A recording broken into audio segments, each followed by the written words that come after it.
ಬಹಿರಂಗ ಪ್ರಚಾರಕ್ಕೆ ಇವತ್ತು ಕೊನೆಯ ದಿನ. ಆ ಕಾರಣಕ್ಕಾಗಿ ಮಂಡ್ಯದಲ್ಲಿ ಮಾಜಿ ಮುಖ್ಯಮಂತ್ರಿ ಕುಮಾರಸ್ವಾಮಿ ಅಬ್ಬರದ ಪ್ರಚಾರ ಮಾಡ್ತಾ ಇದ್ದಾರೆ. ಮದ್ದೂರು ಬಳಿಯ ಕೊಪ್ಪ ಗ್ರಾಮದಲ್ಲಿ ದಳಪತಿ ರೋಡ್ ಶೋ ಮಾಡಿದ್ದಾರೆ. ಮಾಜಿ ಮುಖ್ಯಮಂತ್ರಿ ಹೋದಲ್ಲೆಲ್ಲ ಪಟಾಕಿ ಸಿಡಿಸಿ ಜೈಕಾರ ಹಾಕಿ ಅಲ್ಲಿನ ಜನ ಸ್ವಾಗತಿಸ್ತಾ ಇದ್ದಾರೆ.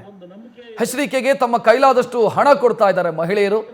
ನಿಮ್ಮ ಖರ್ಚಿಗಿರ್ಲಿ ನಮ್ಮದೊಂದು ಸಣ್ಣ ಸಹಾಯ ಅಂತ ಮಹಿಳೆಯರು ಅವರಿಗೆ ದುಡ್ಡು ಕೊಡ್ತಾ ಇದ್ದಾರೆ. ಈ ಹಣ ಅವರ ಪ್ರೀತಿಯನ್ನು ತೋರಿಸುತ್ತೆ ಅಂತ ಕುಮಾರಸ್ವಾಮಿ ಹೇಳ್ಕೊಂಡಿದ್ದಾರೆ. ಮಾಜಿ ಮುಖ್ಯಮಂತ್ರಿ ಮತ್ತು ಮಂಡ್ಯದ ಅಭ್ಯರ್ಥಿ ಕುಮಾರಸ್ವಾಮಿ ಅವರನ್ನ ನಮ್ಮ ಪ್ರತಿನಿಧಿ ಪ್ರಜ್ವಲ್ ಮಾತನಾಡಿಸಿದ್ದಾರೆ. ನೋಡೋಣ. ಮಂಡ್ಯ ಚುನಾವಣಾ ಕಣ ರಂಗೇರಿದೆ. ಇವತ್ತು ಅಭ್ಯರ್ಥಿಯಾದಂತಹ ಕುಮಾರಸ್ವಾಮಿ ಅವರು ಅಬ್ಬರದ ಪ್ರಚಾರವನ್ನು ನಡೆಸಿದ್ದಾರೆ. ಖುದ್ದು ಕೊಪ್ಪದಲ್ಲಿ ನಮ್ಮ ಜೊತೆ ಇದ್ದಾರೆ. ಸರ್, ಪ್ರಚಾರ ಹೇಗೆ ನಡೀತಾ ಇದೆ ಸರ್? ಇಲ್ಲ, ಪ್ರಚಾರ ಜನತೆನೇ ನಡೆಸ್ತಾ ಇದ್ದಾರೆ. ಇಲ್ಲಿ ನನಗಿಂತ ಹೆಚ್ಚಾಗಿ ಮಂಡ್ಯ ಜಿಲ್ಲೆಯ ಮತದಾರರು, ನನ್ನ ಅಣ್ಣ ತಮ್ಮಂದರು, ಸಹೋದರ ಸಹೋದರಿಯರು ಅವರೇ ಚುನಾವಣೆಯಲ್ಲಿ ಅವರೇ ಮುತುವರ್ಜಿ ವಹಿಸಿ ಇವತ್ತು ಜವಾಬ್ದಾರಿಯನ್ನು ಅವರೇ ನಿರ್ವಹಿಸ್ತಾ ಇದ್ದಾರೆ. ಸರ್, ಸಿದ್ದರಾಮಯ್ಯ ಅವರಾಗಿರ್ಬೋದು, DK ಅವರಾಗಿರ್ಬೋದು ನಿಮ್ಮನ್ನ ಟಾರ್ಗೆಟ್ ಮಾಡ್ತಾ ಇದ್ದಾರೆ. ಕುಟುಂಬವನ್ನ ಆಗಿರ್ಬೋದು, ನೀವು ಗೆಲ್ಲಲ್ಲ ಅಂತ ಇದ್ರ ಬಗ್ಗೆ ಎಲ್ಲ ರೀತಿಯ ಟಾರ್ಗೆಟ್ ಮಾಡಿದ್ದಾರೆ. 14 ನಮ್ಮ 26 ಮತದಾನ ಆದ ನಂತರ ಯಾವ್ಯಾವ ರೀತಿ ಟಾರ್ಗೆಟ್ ಮಾಡಿದ್ರು ಅದೆಲ್ಲವನ್ನು ಜನತೆ ಮುಂದೆ ಇಡೋಣ ಅಂತ. ಸರ್, ಮೇಕೆದಾಟು ಮಾಡೋದಿದ್ರೆ ರಾಜಕೀಯ ನಿವೃತ್ತಿ ಅಂತ ಹೇಳಿದರೆ ಯಾವ ರೀತಿ ಪ್ರಿಪೇರ್ ಮಾಡಿದ್ದಾರೆ ಸರ್? ಅದಕ್ಕೆಲ್ಲ ಮೇಕೆದಾಟುಗೂ ಯಾವ ರೀತಿ ಮಾಡಬೇಕು ಅಂತಕ್ಕಂಥದ್ದು ನಮ್ಮಲ್ಲಿ ಕೆಲವು ಸೊಲ್ಯೂಷನ್ ಇದೆ, ಅದನ್ನು ಇಂಪ್ಲಿಮೆಂಟ್ ಮಾಡಬೇಕಷ್ಟೇ ಮಾಡೋಣ. ಸರ್, ಇವತ್ತಿನ ಒಂದು ಪ್ರಚಾರ ಸಭೆಯಲ್ಲಿ ನಿಮಗೆ ಹಣವನ್ನ ಪ್ರಚಾರ ಸಭೆಯಲ್ಲಿ ನಿಮಗೆ ಹಣವನ್ನ ಕೊಡ್ತಾ ಇದ್ದಾರೆ.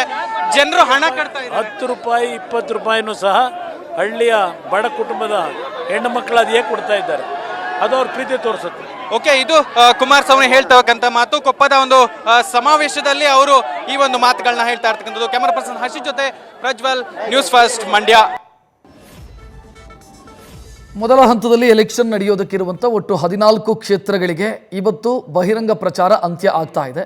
ಬಹಿರಂಗ ಪ್ರಚಾರ ಸಂಜೆ 6 ಗಂಟೆಯ ಒಳಗೆ ಮುಕ್ತಾಯಗೊಳಿಸಬೇಕು. ಆ ನಂತರ ಮನೆ ಪ್ರಚಾರಕ್ಕೆ ಮಾತ್ರ ಅವಕಾಶ ಇರೋದ್ರಿಂದ ಇವತ್ತು ಪ್ರಚಾರದ ವೈಖರಿ ಹೆಚ್ಚಾಗಿದೆ ಅಥವಾ ಪ್ರಚಾರದ ಅಬ್ಬರ ಹೆಚ್ಚಾಗಿದೆ.